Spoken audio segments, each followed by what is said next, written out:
بسم اللہ الرحمن الرحیم۔ شروع اللہ کے نام سے جو بڑا مہربان نہایت رحم کرنے والا ہے۔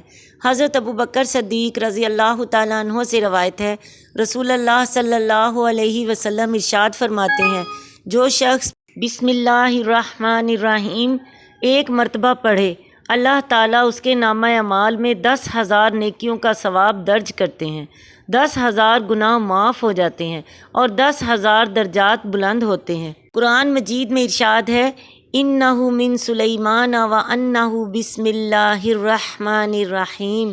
یہ خط سلیمان علیہ السلام کی طرف سے اور اللہ پاک کے اسم مبارک سے آغاز کرتا ہوں جو نہایت مہربان اور رحم کرنے والا ہے۔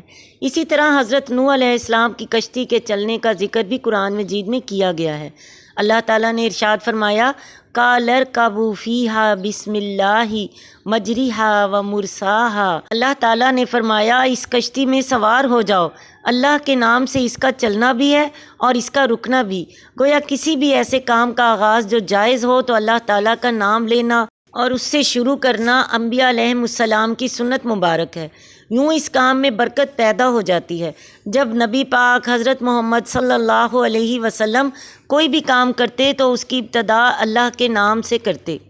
آپ صلی اللہ علیہ وسلم نے مختلف فرما رواؤں کے نام خطوط لکھے تو ان کا آغاز اللہ کے نام بسم اللہ ہی سے کیا۔ اس سے معلوم ہوا کہ بسم اللہ کس قدر اہمیت کی حامل ہے۔ رسول پاک صلی اللہ علیہ وسلم کا ارشاد ہے کہ دروازہ بند کرتے ہوئے، چراغ گل کرتے ہوئے، برتن ڈھانپتے ہوئے، مشک کا منہ بند کرتے ہوئے بسم اللہ پڑھو۔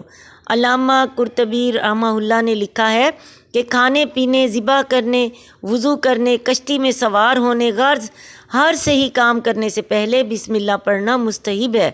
نبی صلی اللہ علیہ وسلم نے فرمایا، ہر وہ اچھا کام جو بسم اللہ سے شروع نہ کیا جائے وہ بے برکت ہوتا ہے۔